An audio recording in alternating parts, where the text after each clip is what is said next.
Привет всем! Я рада видеть вас на своем канале. И в этом видео мы свяжем вот такую сумку-торбу с овальным донышком-крючком. Для вязания мне потребуется 2 мотка трикотажной пряжи Biscuit. Цвет у меня Ivory. И крючок номер 7.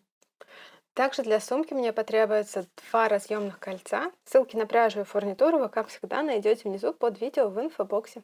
Узор, которым я собираюсь вязать эту сумку, довольно-таки рыхлый.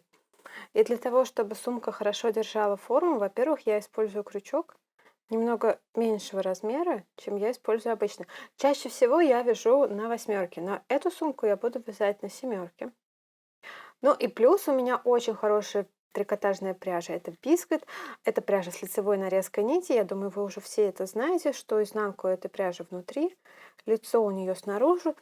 Таким образом, она практически не тянется и очень хорошо держит форму, позволяет вязать образцы, распускать их, потом снова вязать из этой пряжи, распускать даже готовые изделия и снова себя перевязывать. И поэтому для такой сумки эта пряжа подойдет очень хорошо.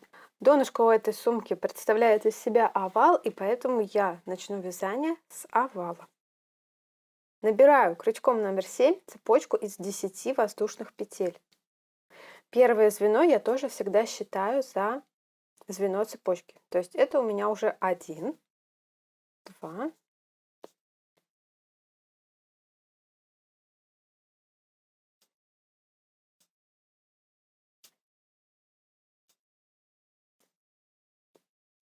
Нахожу второе звено от цепочки, вставляю туда крючок под перемычку. Вот так. Подхватываю рабочую нить и делаю соединительный столбик. Вяжу соединительными столбиками до конца ряда.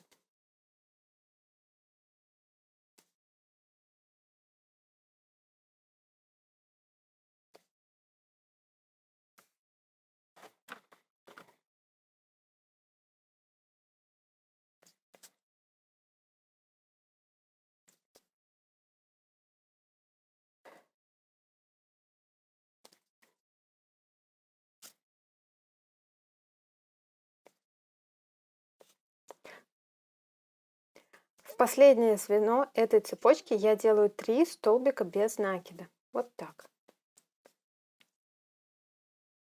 Раз. 2.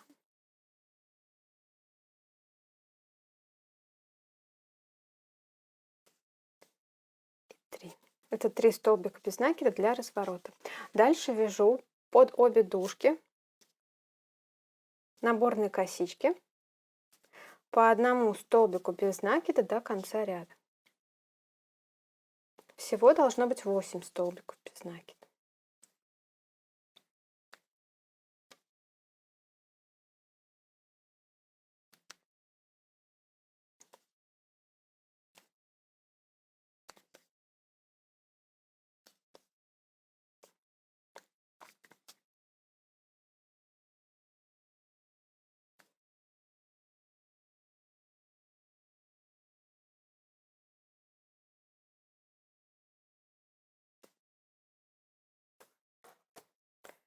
Дохожу до угла и делаю вот сюда под воздушную петлю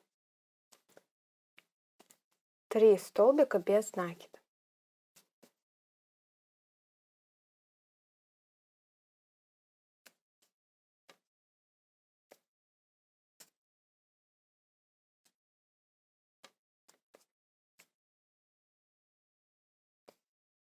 Это необходимо для разворота. Ну а дальше с обратной стороны опять по прямой части должно быть 8 столбиков без накида. Крючок я вставляю в ту же точку, откуда выходит столбик без накида с противоположной стороны. То есть вот так. И делаю 8 столбиков без накида.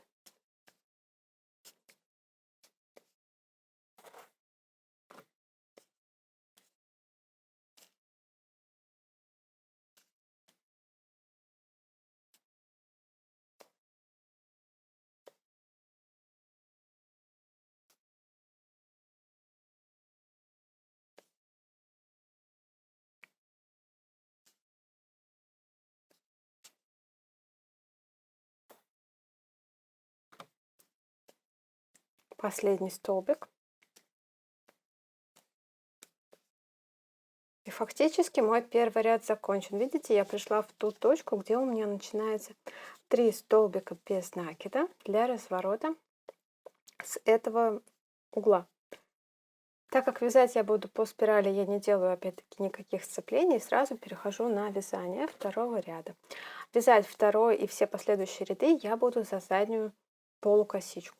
То есть вставляю крючок уже не вот так, не под обе тушки, а вставляю крючок в косичку, вот так. Подхватываю рабочую нить и делаю по 2 столбика без накида в каждую из этих 3 петель разворота.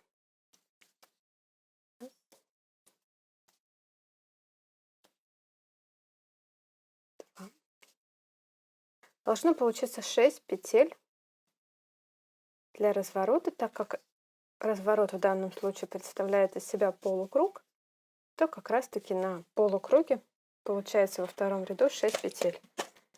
Я отмечу первую петлю маркером и отмечу последнюю петлю тоже маркером. Дальше идет снова 8 столбиков без накида по прямой части за заднюю полупетлю.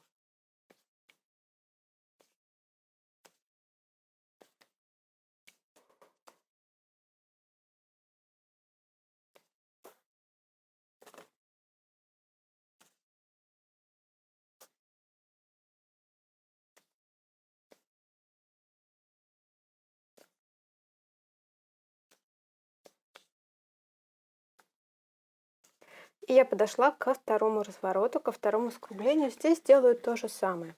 По 2 столбика без накида 3 раза за заднюю полупетлю.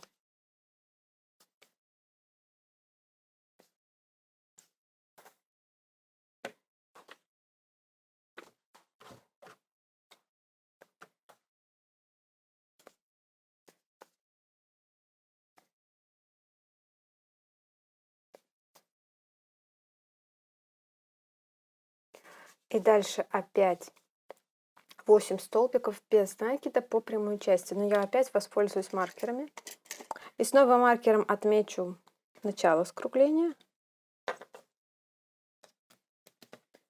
и конец скругления.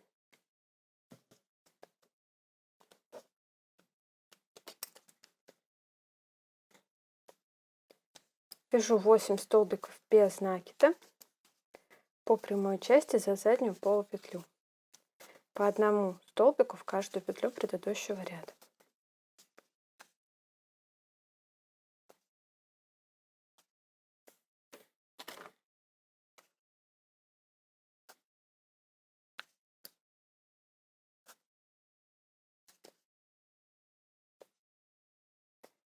Второй ряд на этом закончен.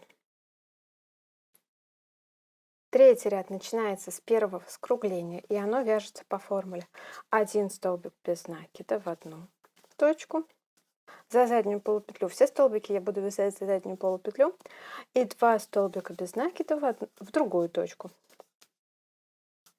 Снова 1 столбик без накида, 2 столбика без накида, 1 столбик без накида, 2 столбика без накида. Любые чередования в каждом ряду повторяются 3 раза на скруглениях. Снова 8 петель по прямой части, по одной в каждую петлю. 2, 3, 4, 5, 6, 7, 8. Снова 1 столбик без накида, 2 столбика без накида, 1 столбик без накида, 2 столбика без накида. И последний раз 1 столбик без накида, 2 столбика без накида, Я совсем забыла переставить маркеры, которые отмечают начало скругления. Давай я здесь сделаю это сейчас.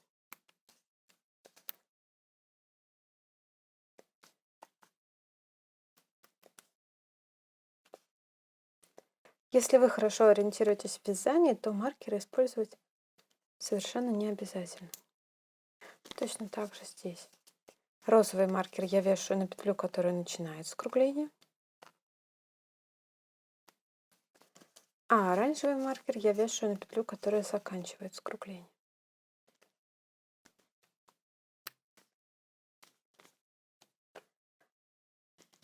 Заканчиваю третий ряд. Это 8 столбиков без накида по прямой части.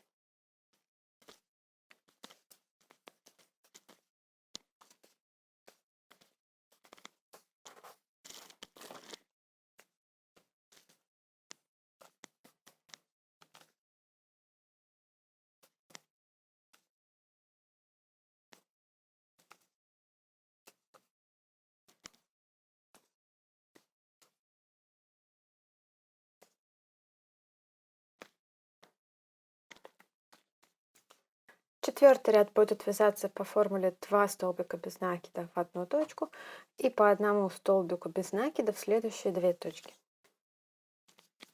И повторяется это 3 раза на скруглениях.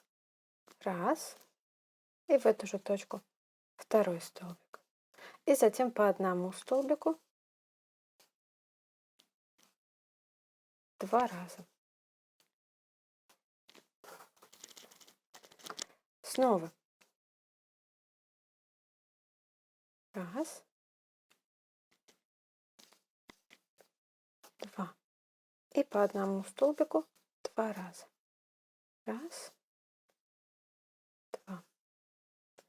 И последний раз. 2 столбика в одну точку. И по одному столбику 2 раза.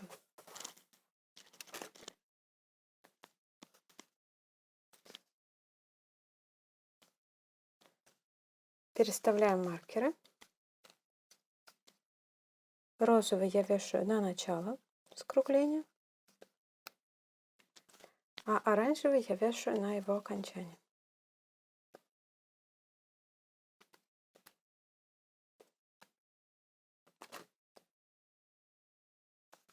Дальше вяжу опять 8 столбиков без накида по одному в каждую петлю.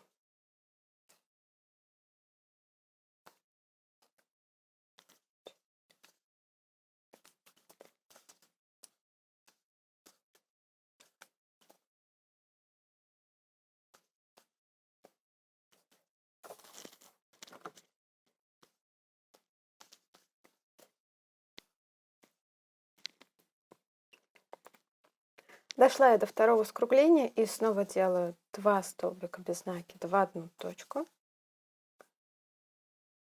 Можно прям тут переставить маркер.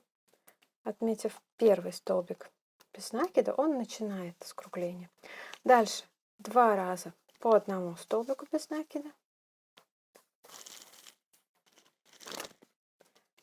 И повторим это чередование еще 2 раза. Снова 2 столбика. Раз. 2. И по одному столбику 2 раза. И еще раз. Раз. 2. И по одному столбику опять 2 раза.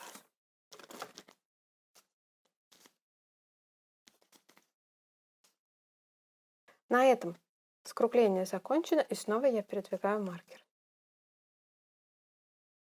на последнюю петлю скругления. Дальше снова 8 столбиков без накида по прямой части. Раз, 2, 3, 4, 5, 6, 7. Дальше я просто оставлю вам схему для того, чтобы вы могли связать это донышко целиком, потому что я надеюсь, что принцип вязания донышка вам понятен. Это 8 столбиков без накида по прямой части. Все столбики без накида я вяжу за заднюю полупетлю. И затем делаем полукруг. Полукруг с одной стороны, полукруг с другой стороны. Раппорт в полукруге, он равен число одинарных столбиков плюс 2 петли на прибавку. В сумме это число должно дать ваш номер ряда. То есть следующий ряд у меня 5. Соответственно, у меня будет 3 одинарных столбика и прибавка. В 6-м ряду это будет 4 одинарных столбика и прибавка. В 7-м ряду 5 одинарных столбиков и прибавка. И так далее. Но у вас будет схема для того, чтобы вы могли как-то лучше сориентироваться. Соответственно, раппорт повторяется 3 раза с этого скругления, потому что мы делаем полукруг, поэтому повторяем всего 3 раза. И с другой стороны тоже мы повторяем 3 раза, потому что мы опять-таки делаем всего лишь полукруг. Я связала 8 рядов по схеме идеального овала и на этом решила остановиться. Мое донышко готово. В этот момент донышко нужно еще отгладить, для того, чтобы оно расправилось, потому что дальше гладить его будет намного сложнее. Кстати, эта сторона у меня лицевая, но на самом деле это будет изнаночная сторона. Это лицевая сторона вязки, но она будет внутри моего изделия. Продолжаю вязание. По одному столбику без накида за заднюю полупетлю в каждую петлю предыдущего ряда. И во всех остальных рядах я не делаю ни прибавок, ни убавок. То есть я вяжу просто по прямой. Единственное, что я предлагаю отметить начало круга маркером. И каждый раз этот маркер передвигать на новый ряд. Ну, просто для того, чтобы в конце нам завершить вязание именно в этой точке.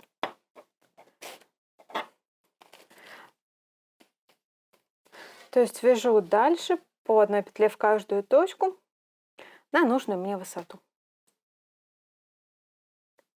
Я провязала 18 рядов по спирали без прибавок и без убавок и закончила в том месте, где у меня находился маркер на первом моем ряду, который начинал стеночки. То есть моя последняя петля пришлась как раз на петлю перед этим маркером, если провести прямую. Дальше нить можно обрезать и соединить.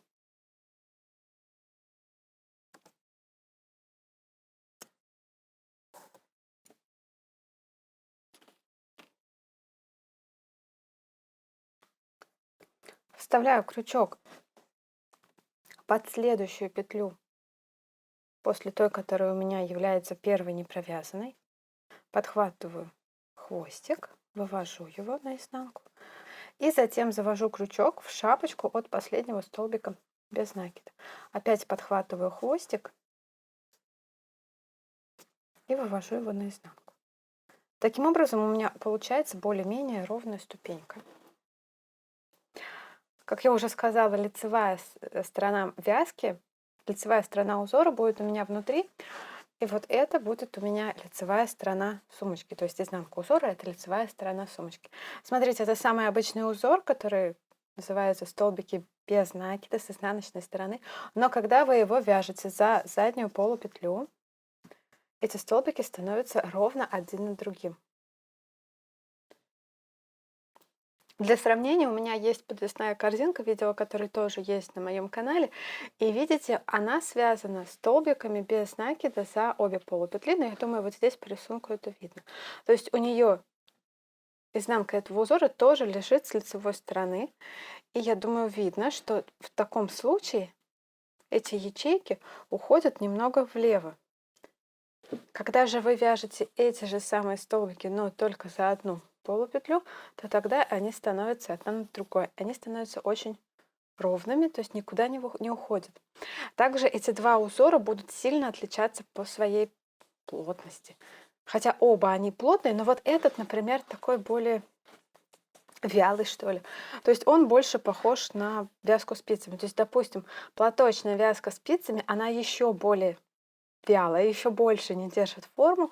Потом можно взять по своей способности не держать форму вот этот узор, столбики без накида за заднюю полупетлю, а вот уже столбики без накида за обе полупетли, они выглядят примерно точно так же, но по своей структуре они чуть лучше держат форму, они чуть жестче, да.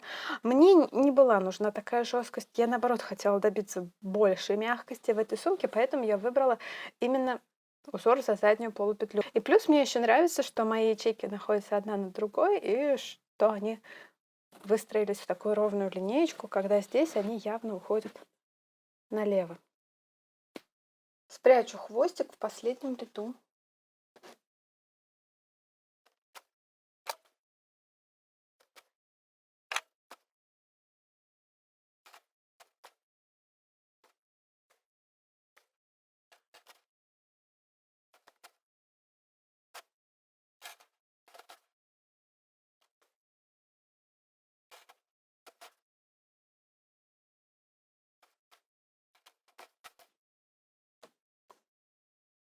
И затем я еще подошью его самыми обычными нитками к полотну. Дальше мне остается сделать ручку. Обвязываю кольцо для ручки. Делаю петельку и делаю петлю. Дальше снова вставляю крючок в кольцо и снова делаю петлю. То есть фактически я обвязываю кольцо столбиками без накида. Получилось 4 столбика без накида у меня. Делаю воздушную петлю подъема, разворачиваюсь. Вставляю крючок во вторую петлю от крючка и вяжу до конца ряда опять столбиками без накида. Последний столбик я делаю в первую петлю подъема. Вот так.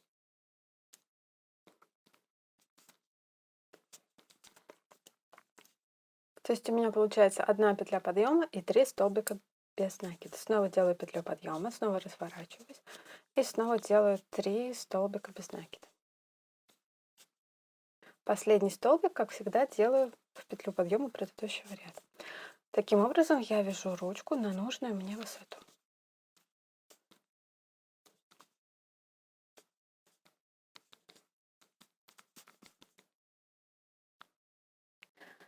Я связала 42 пары рядов и решила, что этого будет мне достаточно. Просто обрезаю нить и вставляю второе кольцо в вязание.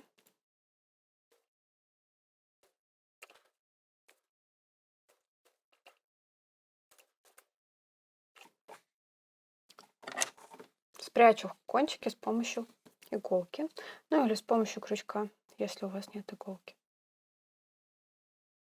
Точно так же вставляю иголку в вязание.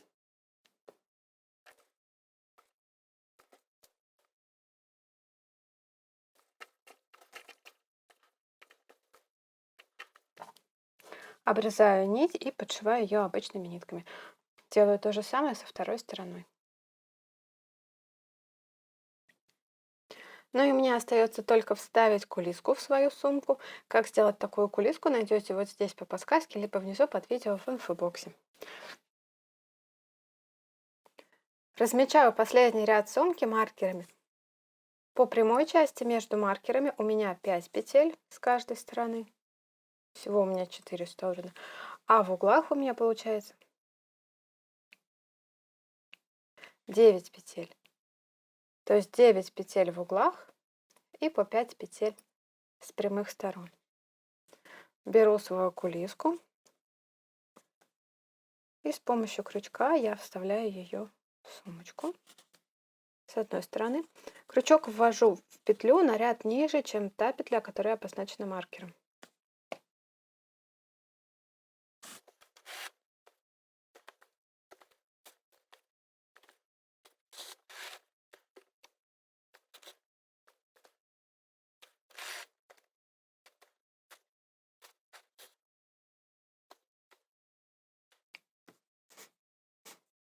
Поправляю кулиску.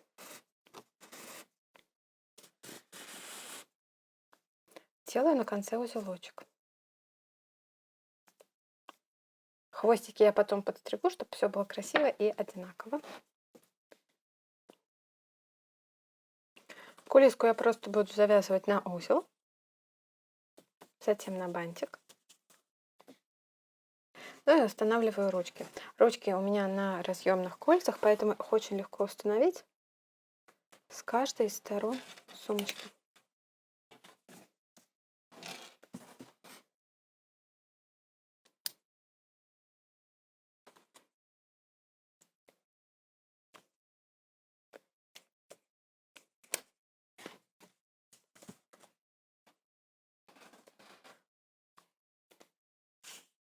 Давайте замерим эту сумку. Высота примерно 24-25 сантиметров.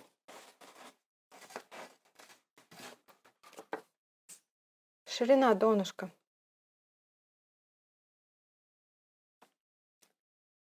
тоже примерно где-то 25 сантиметров. 25-26. Ну и глубина примерно 18-19 будет. У меня получилась двусторонняя сумка. Если вам нравится вот эта сторона узора, то можете использовать эту сумку на изнаночную сторону. Она довольно неплохо держит форму, но при этом она довольно мягкая, такая тряпичная, не совсем жесткая и вот как корзинки. Она не такая. Она мягкая, подвижная. Мне кажется, очень удобная получилась. И если вам понравилось это видео, не забывайте про свои лайки, про подписку на канал, а также нажимайте на колокольчик, чтобы ничего не пропустить. Пока-пока!